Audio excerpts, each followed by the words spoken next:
Olá, pessoal. Eu sou o professor Lucas Mello e essa é mais uma aula da disciplina Álgebra Linear 2. Nessa aula de hoje, nós vamos estudar produto interno, norma e vetores ortogonais. Então, agora, depois que nós estudamos a parte de transformações lineares, nós vamos voltar ao contexto dos espaços vetoriais para ver algumas propriedades dos espaços. Nas transformações lineares, nós estávamos realizando funções entre espaços vetoriais. E agora nós vamos nos concentrar especificamente em espaços vetoriais para estudar produto interno, norma e vetores ortogonais. Então, qual que é o nosso objetivo com essa aula, pessoal? Primeiro, nós, quando estamos estudando espaço vetorial, é interessante a gente poder estender a noção de medida. Então, como que a gente mede em um espaço vetorial? Como é que a gente introduz a noção de distância? Como é que a gente pode pensar nestes conceitos em um espaço vetorial? Quando se trata do R2 e do R3, que são espaços vetoriais que nós estamos mais acostumados a trabalhar, é um pouco mais simples de visualizar essa ideia de distância, mas nós vamos pensar em definir isso para um espaço vetorial qualquer. E o produto interno vai ser uma operação que vai associar dois vetores a um número. Então, vai ser uma operação que pega dois vetores e leva em um número real. E vetores ortogonais é uma característica de uma posição que a gente pode analisar entre dois vetores no espaço vetorial que diz respeito à angulação entre eles. Então, quando a gente for passar para o estudo de bases de espaços vetoriais, nós também vamos estar interessados em encontrar bases em que os vetores sejam ortogonais, como a gente já está acostumado no R2 e no R3 a trabalhar com a base canônica, mas nós vamos ver como estender este conceito para qualquer espaço vetorial. Então vamos lá. Primeiro, a ideia de norma, ela já é bem enraizada, até mesmo com o estudo na geometria analítica. Coloquei aqui um exemplo no R2, mas a gente pode estender essa ideia de norma para um Rn qualquer. Então, aqui eu tenho um vetor V com coordenadas x e y, aqui está a ordenada e aqui está a abscissa deste ponto, que é a extremidade final do vetor. Então, se a gente aplicar aqui o teorema de Pitágoras, a gente percebe que a distância percorrida da origem até a extremidade final deste vetor, esta distância é a raiz quadrada de x ao quadrado mais y ao quadrado. E nós vamos chamar isto de norma do vetor. A gente estava acostumado a usar o módulo, né? A gente diz que é o módulo, o tamanho do vetor. Mas como nós queremos estender isso para espaços vetoriais quaisquer munidos desta norma, nós vamos utilizar esta nomenclatura. E vamos utilizar esta notação dessas duas barrinhas, o vetor entre essas duas barras, para a notação de norma de um vetor. Então, aqui no R2 ficou a raiz quadrada de x ao quadrado mais y ao quadrado. Se fosse no R3, com uma terceira coordenada z, seria a raiz quadrada de x ao quadrado mais y ao quadrado mais z ao quadrado. E assim por diante para um vetor no Rn. Essa é a norma usual. É possível traçar outras normas, desde que respeite as propriedades de norma que a gente vai ver na aula seguinte. Na aula de hoje eu não vou me aprofundar nas propriedades, eu vou deixar isso para a próxima aula. Então, a ideia de norma é a ideia de distância, a ideia de tamanho do vetor, é a ideia de módulo. Agora, nós vamos aproveitar um conceito da física para a gente introduzir o conceito de produto escalar entre dois vetores. Então, aqui estou novamente com dois vetores do R2 e o contexto aqui eu vou explicar para vocês, que é o mesmo contexto que está na introdução do capítulo que eu vou passar para vocês daqui a pouquinho, qual livro a gente está usando para estudar estes tópicos. Aqui, o contexto aqui é o seguinte, ó. vamos imaginar que este vetor vermelho, este vetor V, é um objeto que será deslocado desde a origem, aqui, o ponto 00, até a extremidade final do vetor V, que tem coordenadas x e y. Esse objeto vai se deslocar nesta trajetória sob a ação de uma força F, que está representada pelo vetor azul aqui. Então, o vetor força tem coordenadas AB. Então, a força está sendo aplicada, essa força que está sendo aplicada não está na mesma direção de deslocamento do objeto. Então, o trabalho realizado por esta força para deslocar este objeto da origem até essa extremidade final vai ter que levar em consideração o ângulo entre estes dois vetores. O ângulo formado pelo vetor força, pela direção da força, em relação à direção de deslocamento. Então, nós temos esse ângulo aqui representado por gama. Este ângulo gama aqui é o ângulo entre os dois vetores. O ângulo alfa é o ângulo grandão, o ângulo entre o vetor força e o eixo horizontal. E o ângulo beta é o ângulo entre o vetor V e o eixo horizontal. Beleza? Então, com estes termos, nós vamos ter a seguinte interpretação da realização deste trabalho. Será a seguinte: nós temos o trabalho realizado pela força F, ele vai ser igual ao módulo, a norma da força F. Na física, nós podemos utilizar a ideia do módulo, mas aqui nós já vamos utilizar a nossa notação de norma, seria a grandeza, o tamanho deste vetor. Então, é a norma do vetor força vezes a norma do vetor V, que é o vetor deslocamento aqui, vezes o cosseno do ângulo entre esses dois vetores. Só que o cosseno do ângulo entre esses dois vetores é o cosseno de alfa menos beta. Se a gente olhar a imagem anterior, este ângulo aqui, gama, este arco gama, ele é o arco maior alfa, retirando beta. Então, gama é igual a alfa menos beta, cosseno de gama é cosseno de alfa menos beta. Isso só para a gente determinar este termo aqui, ó, o cosseno de gama. Então, aplicando aqui a propriedade do cosseno, isso vai ser o cosseno de alfa vezes o cosseno de beta, mais o seno de alfa vezes o seno de beta. Então, apliquei a propriedade para o cosseno da diferença de dois arcos, e agora nós vamos escrever estes cossenos e senos em termos das coordenadas dos vetores e da norma destes vetores. O que é o cosseno de alfa? Vamos voltar para a nossa figura. O cosseno de alfa, que é esse ângulo grandão aqui, ó, ele está relacionado com o vetor F, que é o nosso vetor azul. Então, o cosseno ele é o cateto adjacente, que vale A, dividido pela hipotenusa, que é a norma de F. Então, é A sobre a norma de F. Aqui está. Da mesma maneira, o cosseno de beta vai ser X sobre a norma de V, que é em relação ao vetor vermelho aqui, ó. O cosseno de beta é o cateto adjacente, que tem medida x, coordenada x, sobre a hipotenusa, que é a norma de V. E aí, assim por diante, o seno de alfa vai ser B sobre norma de F e o seno de beta vai ser Y sobre a norma de V.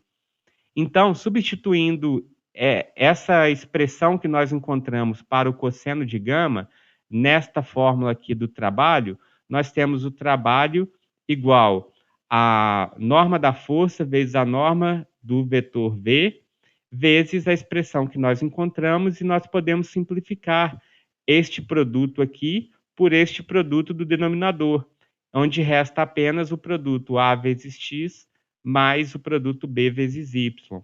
Então, o trabalho aqui, ele foi escrito apenas em função das coordenadas dos vetores força e V, que é o deslocamento do objeto. Então, o trabalho realizado, ele foi escrito como um produto dos vetores F e V. Mas por que eu coloquei o produto aqui entre aspas? Porque a gente não tem essa definição dessa operação entre vetores, né? Multiplicar um vetor por outro.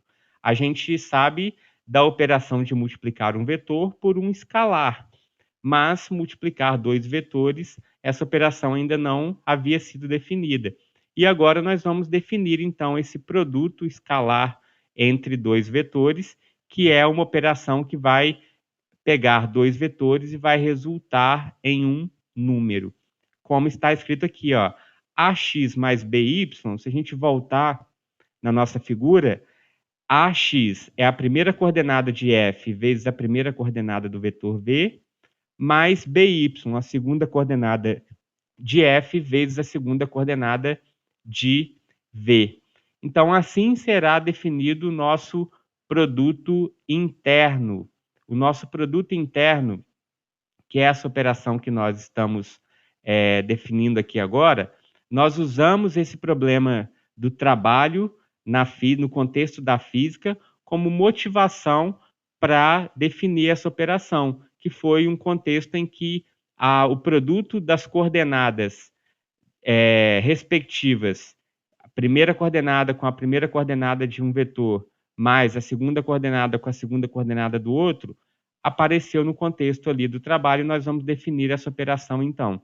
O produto interno no R2, se eu tenho um vetor U com coordenadas x1 e y1 e um vetor V com coordenadas x2 e y2, a notação para o produto interno entre estes dois vetores, o produto interno com V, ou também a gente pode chamar de produto escalar, nós vamos utilizar essa notação aqui, esta simbologia para denotar o produto escalar, mas em alguns livros vocês podem encontrar também somente este pontinho aqui de multiplicação, simbolizando o produto interno entre dois vetores. Então, o produto interno entre esses dois vetores vai ser feito multiplicando primeira coordenada x1 vezes primeira coordenada x2, está aqui, mais segunda coordenada y1 vezes segunda coordenada y2, está aqui. E o resultado desta operação é um número. Então, nós associamos a dois vetores o seu produto interno, que é um número real. E, estendendo esta ideia, se nós quisermos o produto interno usual em Rn, quando eu utilizo a palavra usual, significa que é o produto interno e que a gente define inicialmente. É a primeira operação de produto interno que a gente tem contato. Podemos definir outras operações também, desde que respeite as propriedades de produto interno, que na próxima aula eu vou me estender a essas propriedades com vocês. Então, se eu tiver um vetor do Rn com n coordenadas, aqui está o vetor U, α1, α2 até αn, e o vetor V, β1, β2, βn, o produto interno entre esses dois vetores é o produto da primeira coordenada α1 vezes a primeira coordenada β1, mais α2, β2, mais assim por diante até αn, βn. Beleza, pessoal? Então, essa é a definição do produto interno usual. É o produto interno que associa a dois vetores do espaço vetorial um número escalar aqui, um número real, que é feito dessa maneira, chamado produto interno usual. Então, isso tem algumas propriedades. Eu vou destacar aqui nessa aula somente algumas propriedades que são imediatas desta introdução que eu estou fazendo com vocês, e na próxima aula eu vou me estender a outras propriedades que definem, né, que caracterizam estas operações, e a gente vai passar para o processo de Gram-Schmidt, que nós vamos conseguir, através dessas propriedades e de um processo, nós vamos obter as chamadas bases ortonormais. Mas vamos lá. Propriedades. A primeira coisa que eu queria destacar para vocês é uma relação entre a norma e o produto interno. O que é a norma de um vetor? É o tamanho do vetor, né? A gente viu lá no primeiro slide que, vamos supor, seja um vetor do R2. O tamanho deste vetor, com coordenadas x e y, é a raiz quadrada de x ao quadrado mais y quadrado. Mas o que é o produto interno de um vetor com ele mesmo?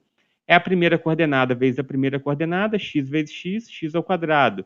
E a segunda coordenada vezes a segunda coordenada, y quadrado. Então, isso dá x ao quadrado mais y quadrado.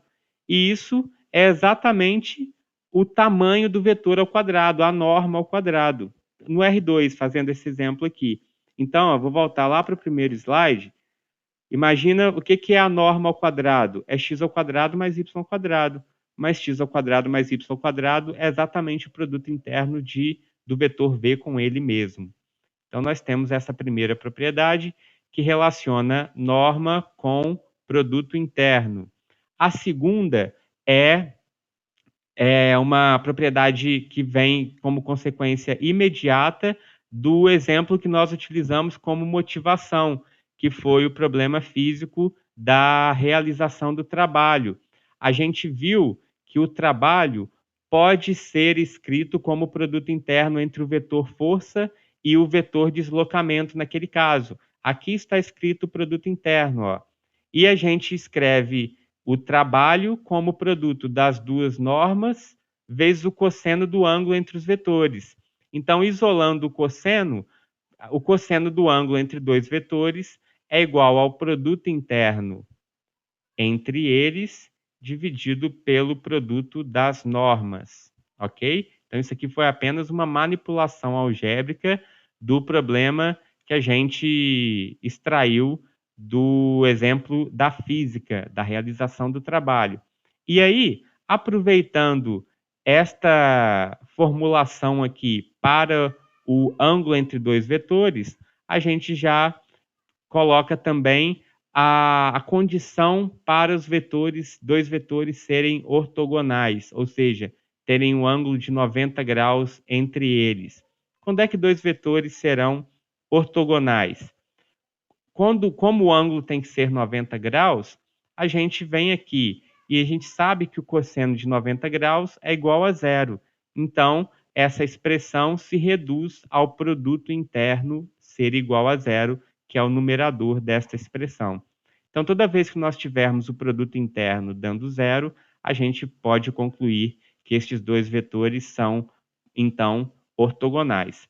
Beleza, pessoal? Então, essa aqui foi uma primeira introdução a esses conceitos, com essas operações nem tão novas assim, nem aparecendo, mas principalmente a ideia de norma não é uma ideia nova para vocês, é a ideia associada ao módulo de um vetor, mas o conceito de produto interno realmente é uma operação que ainda não havia sido feita entre vetores.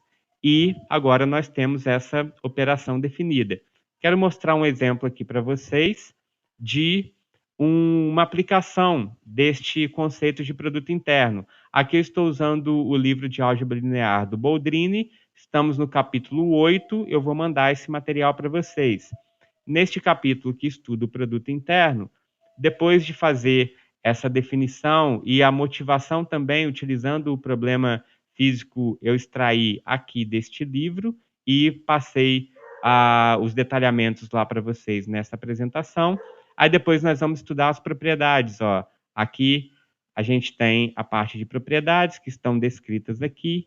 Então eu vou explorar um pouquinho mais isso daqui com vocês na próxima aula. Mas o que eu quero explorar agora é este exemplo 5 aqui, ó. Vamos lá.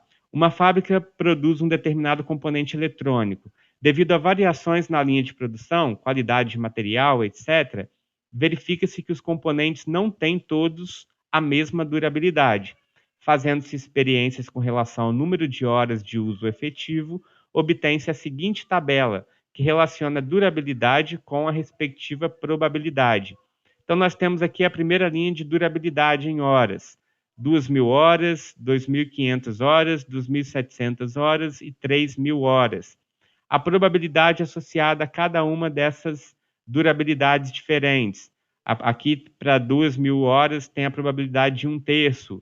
2.500 horas com probabilidade de 1/5. 2.700 horas também 1/5. E 3.000 horas, 4/15. 4/15.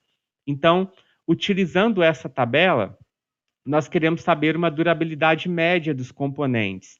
Temos, então, a durabilidade média, ou valor médio, ou valor esperado, que será feito pelo produto da durabilidade respectiva vezes a sua probabilidade de ocorrência. Então, 2.000 vezes 1/3, mais 2.500 vezes 1/5, mais 2.700 vezes 1/5, mais 3.000 vezes 4/15, o que dá um total de 2.520 horas. Então, esse é o nosso valor esperado. Essa é a durabilidade média destes componentes, 2.520 horas, a partir do cálculo efetuado com os valores extraídos e organizados aqui em tabela. De que maneira foi feito esse cálculo? A gente pode enxergar este cálculo como sendo o produto interno de dois vetores do R4, onde o primeiro vetor é o vetor durabilidade e o segundo vetor é o vetor probabilidade, ou vice-versa, né? A gente pode inverter o produto interno, ele é comutativo também, essa vai ser uma das propriedades que a gente vai ver. Aqui, ó, propriedade 4. Produto interno de V1 com V2 é a mesma coisa que V2 com V1. Então, tanto faz a ordem aqui. Então, esse cálculo, ele foi realizado assim. Se eu imaginasse que isso daqui é um vetor do R4 e este outro é um outro vetor do R4, o que eu estou fazendo é a primeira coordenada de um vezes a primeira coordenada de outro, mais segunda vezes a segunda, mais terceira vezes terceira, mais quarta coordenada vezes quarta coordenada, e nós obtemos o vetor nós obtemos um número que corresponde à durabilidade média, ou valor médio, ou valor esperado. Então, de modo geral, se uma grandeza pode assumir de x1 até xn valores com probabilidades de P1 até Pn, então o valor médio da grandeza, também chamado de valor esperado, é dado pelo produto interno canônico ou usual em Rn, fazendo o produto desses dois vetores. Beleza, pessoal? Então aqui está uma aplicação onde a gente poderia considerar um espaço vetorial aqui como sendo o R4 e a gente escreveu dois vetores, um associado à durabilidade e outro associado à probabilidade. Na próxima aula nós vamos nos aprofundar um pouquinho mais nessas questões e fazer a obtenção de bases ortonormais. O que serão bases ortonormais? Todos os vetores da base com tamanho unitário e todos os vetores ortogonais entre si. Beleza? Até a próxima aula. Abraços.